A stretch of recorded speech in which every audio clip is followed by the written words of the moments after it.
Tiger کے ہونٹوں پر بڑی ہی طمانینت بھری مسکراہٹ رقص کر رہی تھی۔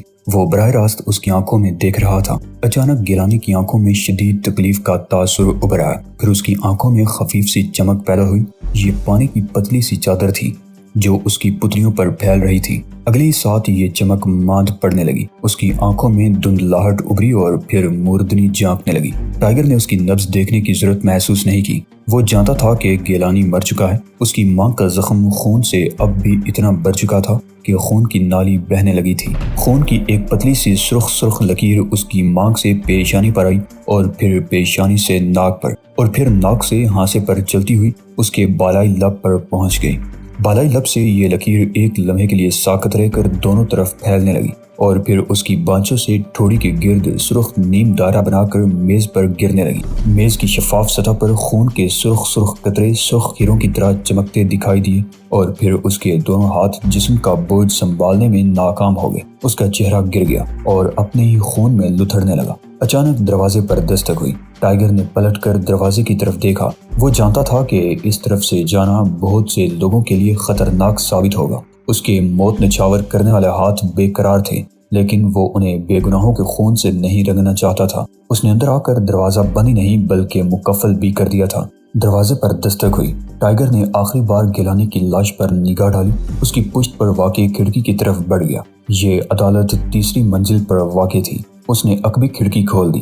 چند لمحے وہ عقبی حصے کی طرف دیکھتا رہا، پھر اچھل کر اس کی سردل پر کھڑا ہو گیا۔ اگلے ہی لمحے وہ جھکا۔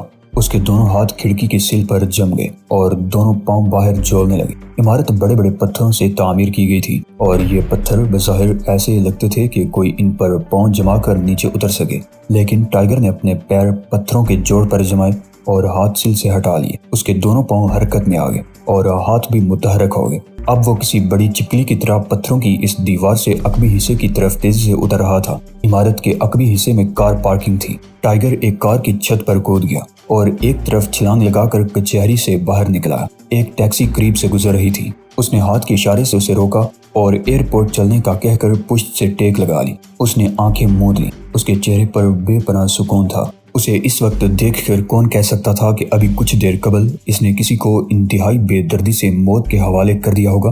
گیلانی کو قتل کرنے کے بعد وہ اس کی میز سے 10,000 کا دے پروانہ اور رکا اٹھانا نہیں بولا تھا، جس نے گیلانی کو اس سے تنہائی میں بات کرنے پر مجبور کر دیا تھا۔ ٹیکسی تیزی سے ایئرپورٹ کی طرف دوڑتی رہی اور آرام سے آنکھیں بند کیے پشت گاہ سے سر ٹکائے نیم دراز رہا۔ 2 گھنٹے بعد ٹائیگر ایک شاندار ہوٹل کے سامنے ایئرپورٹ کی بس سے اتر رہا تھا۔ اس کے پاس سامان نام کی کوئی چیز نہیں تھی۔ اس نے 2 گھنٹے کا یہ ہوائی سفر بھی بے سر و سامانی کی حالت میں ہی کیا تھا۔ اب اس کے لباس سے بدبو کے ببکے محسوس نہیں ہو رہے تھے۔ اس نے کوٹ الٹ کر پہن لیا تھا اور اس کی دل مو لینے والی چال ہوٹل کی حسین استقبالیہ کلرک کو کام چھوڑ کر اس کی طرف دیکھنے پر مجبور کر رہی تھی۔ ٹائیگر نے استقبالیہ کلرک کی طرف کوئی توجہ نہیں دی اور کسی ماہر بیلے رقاص کی طرح فرش پر تیرتی ہوئی چال سے لفٹ کی طرف بڑھ گیا۔ لفٹ کا بٹن دبا کر وہ 4تھی منزل پر پہنچ گیا اور پھر ایک دروازے کے سامنے رک کر آنکڑا نما انگلی سے دستک دینے لگا۔ اوشان نے دروازہ کھولا اور اس کی طرف دیکھ کر ناک بوں چڑھانے لگا۔ تم نے واقعی پی رکھی ہے یا نہیں مقدس باپ؟ میں بلا کیوں پینے لگا؟ ٹائیگر نے کسی شرابی کے سے انداز میں انگلی لہرا کر کہا تو اوشان نے اس کی انگلی تھام لی۔ کہاں سے آ رہے ہو؟ اوشان نے کرخت لہجے میں پوچھا۔ تم کل دوپہر سے غائب ہو۔ میں اپنی سالگرہ منانے گیا ہوا تھا مقدس باپ۔ اوشان کے ہونٹ سکڑ گئے۔ میں خون کی بو محسوس کر رہا ہوں۔ ظاہر ہے آدمی میں جس چیز کی کمی ہوتی ہے وہ اسی کے خواب دیکھتا ہے۔ ٹائیگر نے اوشان کی مختصر سی شخصیت کا مذاق اڑاتے ہوئے کہا اور پھر جھکائی دے کر اس کی بغل میں سے نکل جانا چاہا، لیکن اسی لمحے بغل نے اسے شکنجے کی طرح کس لیا۔ ٹائیگر نے فوراً ہاتھ پاؤں ڈال دیے۔ وہ جانتا تھا اب وہ جس قدر بھی زور آزمائی کرے گا خود اس کی طاقت اپنے ہی خلاف استعمال ہوگی اور کچھ عجب نہیں کہ اس کی گردن کی ہڈی ہی ٹوٹ جائے۔ لٹل فادر، وہ برائی ہوئی آواز میں بولا، آپ نے ایک بار کہا تھا کہ میں آپ کی اکلوتی اولاد ہوں۔ ہاں کہا تو تھا۔ اوشان کے لہجے میں بے اعتنائی تھی۔ تو پھر کیوں خود کو بے اولاد کرنے پر تلے ہوئے ہو؟ یقین کیجئے آپ کی بغل میں ایک لڑکی کی گردن دبی ہوئی ہے جو اگر مزید دب گئی تو آپ اس لڑکے کو شہر شہر گھوم کر بھی تلاش نہیں کر سکیں گے۔ ایسے موقعوں پر تمہیں ایک خاص ٹیکنیک استعمال کرنی چاہیے فرزند۔ اوشان نے مخصوص انداز میں ہنستے ہوئے کہا، مجھے یقین ہے کہ تم وہ مخصوص دو بھولے نہیں ہوگے۔ ٹائیگر چند لمحے تو ساکت رہا، پھر اس کا بایاں ہاتھ آہستہ آہستہ اوشان کی بغل کی طرف بڑھا اور وہ وہاں انگلی سے گدگدی کرنے لگا۔ اچانک اوشان نے ایک زوردار قہقہ لگایا اور اس کی گردن چھوڑ دی۔ تم بھول گئے، لیکن خیر، عام آدمی تو گدگدی کی وجہ سے لمحاتی بوکھلاہٹ میں مبتلا ہو کر گردن چھوڑ سکتا ہے۔ اب میں تمہیں وہ مخصوص داؤ دوبارہ یاد دلاتا ہوں۔ ایسے موقع پر اس کا جملہ ادھورا ہی رہ گیا، کیونکہ اسی لمحے فون کی گھنٹی گنگنانے لگی۔ ٹائیگر موقع غنیمت جان کر فون کی طرف لپکا اور ریسیور اٹھا کر بولا، شہزاد پسرے اوشان۔ دوسری طرف سے بہرام کی برائی ہوئی آواز سنائی دی، تم کہاں تھے فرزند؟ میں دوسری بار فون کر رہا ہوں، میں اپنی سالگرہ منانے گیا ہوا تھا، ٹائیگر نے جواب دیا۔ گیلانی کا قصہ پاک ہو چکا ہے۔ گڈ، بہرام نے کہا، اب تم دونوں جلدی سے تیار ہو جاؤ، تمہیں ایک تدفین میں شرکت کرنی ہے۔ تدفین؟ ٹائیگر چونک پڑا، کس کی؟ میری یا آپ کی؟ ایسے موقع پر سنجیدگی اختیار کرنی چاہیے۔ بہرام کا لہجہ تنبیہ آمیز تھا۔ میں چاہتا ہوں کہ تم دونوں ٹھیک 7 بجے قبرستان پہنچ جاؤ۔ اور ٹائیگر، اس نے معنی خیز انداز میں جملہ ادھورا ہی چھوڑ دیا۔ کیا بات ہے سویٹ ہارٹ؟ ٹائیگر کا لہجہ شریر تھا۔ وہ 10,000 روپے کیا تم ساتھ لیتے آئے ہو؟ نہیں سویٹ ہارٹ، وہ تو میں نے آتے وقت ایک ٹیکسی ڈرائیور کو ٹپ دے دی تھی۔ دوسری طرف سے ایک کرا سنائی دی اور ٹائیگر کے ہونٹوں پر کرا کے جواب میں پھیلی ہوئی مسکراہٹ مزید گہری ہو گئی۔ بہرحال ٹھیک 7 بجے پہنچ جانا، بہرام نے کہا اور سلسلہ منقطع کر دیا۔ ٹائیگر نے ریسیور کو کریڈل پر رکھ دیا اور اوشان کی طرف دیکھنے لگا، جس کا چہرہ ایک بڑا سوالیہ نشان بن گیا تھا۔ وہ سمجھ گیا تھا کہ کال بہرام کی تھی۔ بہرام کی کال کا مطلب تھا کہ کوئی نیا کام اور کوئی نئی مصروفیت۔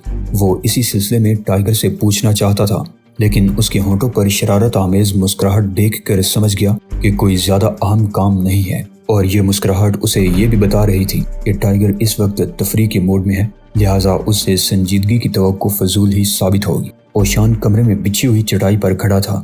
یہ چٹائی اس کا سب سے پسندیدہ بستر تھی۔ لٹل فادر، ٹائیگر نے یکا مصنوعی سنجیدگی چہرے پر طاری کرتے ہوئے کہا، ہمیں ٹھیک 7 بجے قبرستان پہنچنا ہے۔ وہ کیوں؟ اوشان نہ چاہتے ہوئے بھی چونک پڑا۔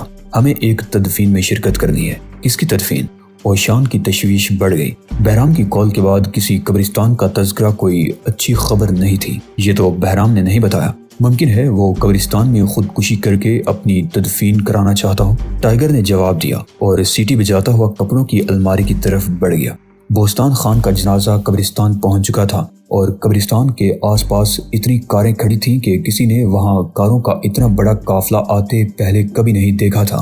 بوستان خان کی حیثیت کا اندازہ ان کاروں کو دیکھ کر آسانی سے لگایا جا سکتا تھا، لیکن یہ اس کی آخری شان و شوکت تھی اور پھر اسے منو مٹی تلے لیٹ کر اپنے اعمال کا حساب دینا تھا۔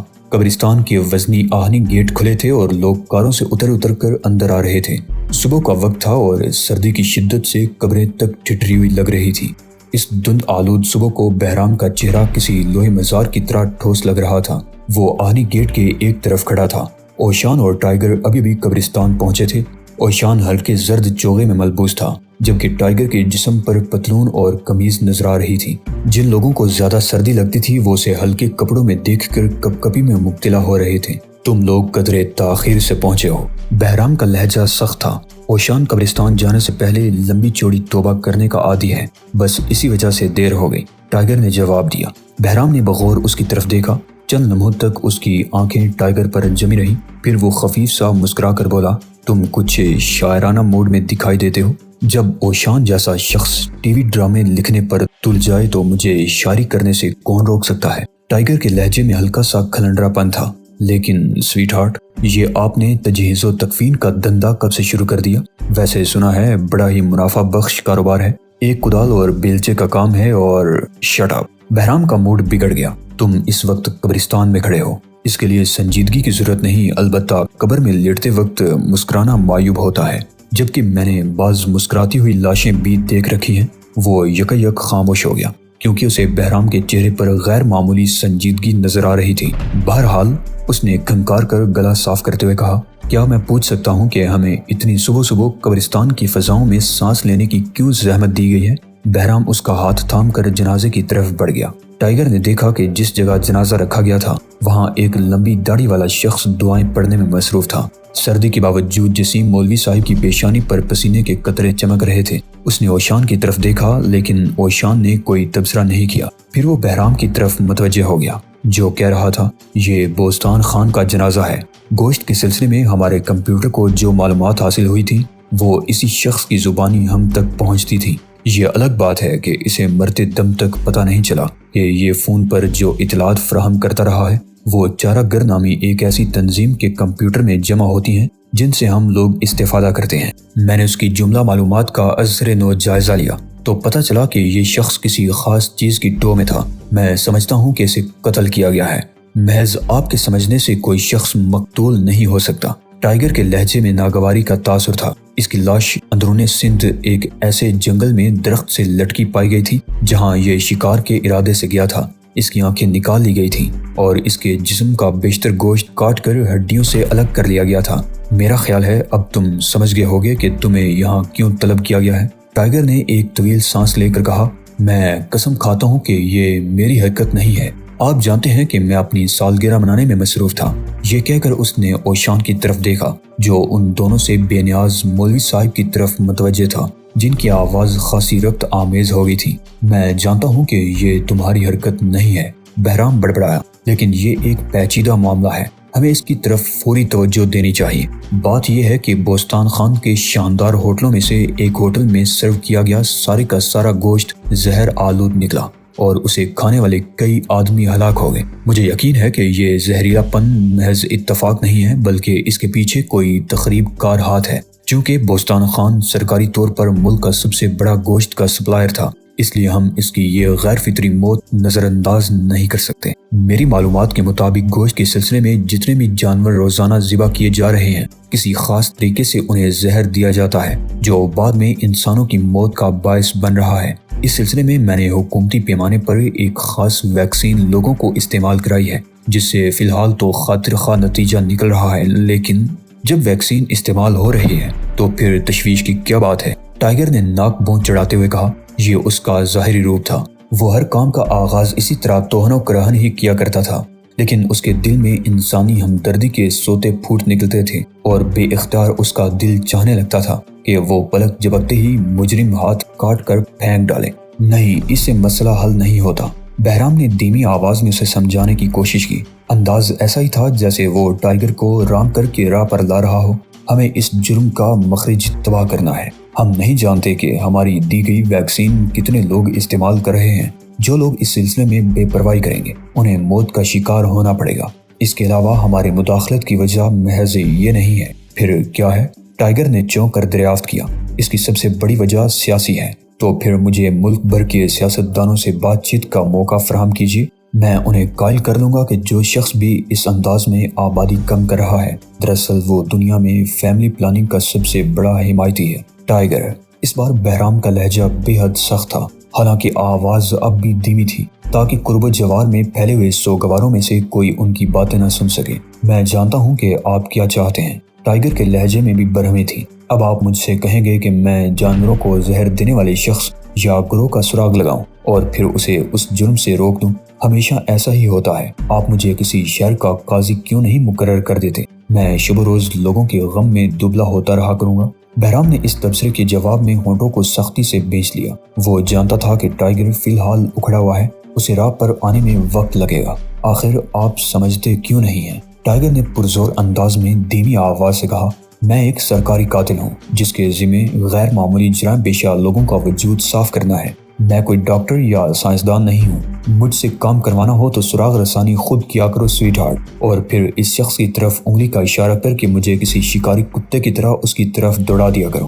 یہ کہہ کر اس نے ایک بار پھر اوشان کی طرف دیکھا۔ انداز ایسا ہی تھا جیسے وہ اسے تائید چاہتا ہو، لیکن اوشان اب ان کے قریب نہیں تھا۔ وہ کچھ فاصلے پر کھڑے سوگواروں کے درمیان کھڑا تھا اور اس کی تمام تر توجہ مولوی صاحب کی طرف تھی جو جنازے کے آخری مراحل طے کرنے میں مصروف تھا۔ ٹائیگر نے بے بسی سے خود بہرام کی ہی جانب دیکھا۔ ان نگاہوں کا مطلب تھا کہ وہ اس معاملے میں دلچسپی لینے پر آمادہ ہو گیا ہے۔ اس شخص نے مرنے سے قبل آپ کو کیا رپورٹ دی تھی؟ اس نے برائی ہوئی آواز میں پوچھا۔ اس کی رپورٹ یہ تھی کہ ذبح ہونے والے جانور تیزی سے کم ہو رہے ہیں۔ اس کے علاوہ محکمہ صحت کی طرف سے اس کے ہوٹل کے گوشت پر جو مہریں لگائی گئی تھیں وہ معمول سے زیادہ موٹی ہیں۔ ان کو دور سے ابھرا ہوا صاف دیکھا جا سکتا ہے۔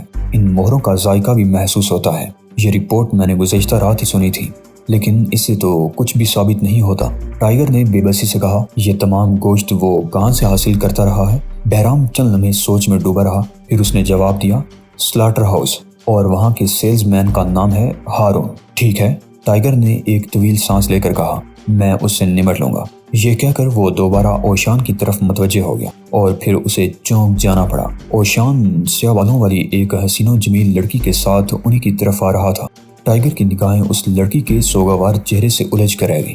وہ سیاہ ماتمی لباس میں تھی اور اس کا حسن سوگوار ٹائیگر کے دل میں بے چینیاں بھرنے کے لیے کافی تھا۔ قریب آ کر اوشان تعظیماً بہرام کے سامنے جھکا اور اپنی مخصوص آواز میں بولا، میں نے اس معصوم بچی کو زحمت دی ہے کہ یہ آپ کو مرحوم کی موت کے سلسلے میں جو کچھ بھی معلوم ہے تفصیل سے بتا دے۔ بہرام کے انداز سے یوں ظاہر ہوا جیسے وہ اوشان کے اس اقدام پر حیران رہ گیا ہو۔ ٹائیگر نے گہری نگاہ سے اس لڑکی کی طرف دیکھا، لیکن وہ بہرام کی طرف متوجہ تھی۔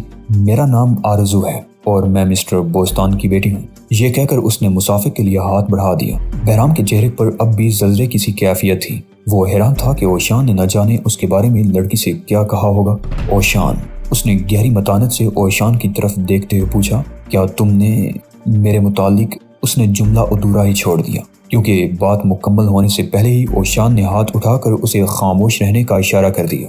تمہیں فکر مند ہونے کی ضرورت نہیں، اوشان نے پروکار لہجے میں کہا، میں نے اسے تمہاری خفیہ ڈیوٹی کے بارے میں کچھ نہیں بتایا اور نہ ہی یہ ظاہر کیا ہے کہ میں اور شہزاد تمہارے منصوبوں پر کس طرح عمل کر کے کسی ملک کی بنیادیں مضبوط بنا دیتے ہیں۔ میرا خیال ہے تم میری اس مہربانی کو یاد رکھو گے اور کسی نہ کسی روز اس سلسلے میں انعام ضرور دو گے۔ یہ کہہ کر اوشان بے ڈنگے پن سے ہنسنے لگا۔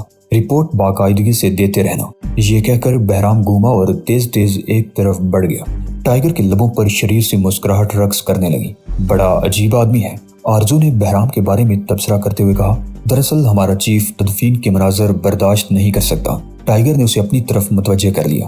ہر انسان میں کوئی نہ کوئی کمزوری ہوتی ہے، یہ تو آپ جانتے ہی ہوں گی۔ آرزو نے ٹائیگر کی طرف نگاہ کی تو اس کی سیاہ آنکھوں میں ڈوب سی گئی۔ وہ خود فراموشی کے سے عالم میں ایک قدم آگے بڑھی، پھر ٹھٹک کر سنبھل گئی۔ آپ کا نام کیا ہے؟ اس نے ٹائیگر سے پوچھا۔ میرا نام شہزاد ہے، ٹائیگر نے مسکرا کر جواب دیا۔ صرف شہزاد؟ لڑکی کا لہجہ معنی خیز تھا۔ ٹائیگر نے اس بات میں سر ہلا دیا۔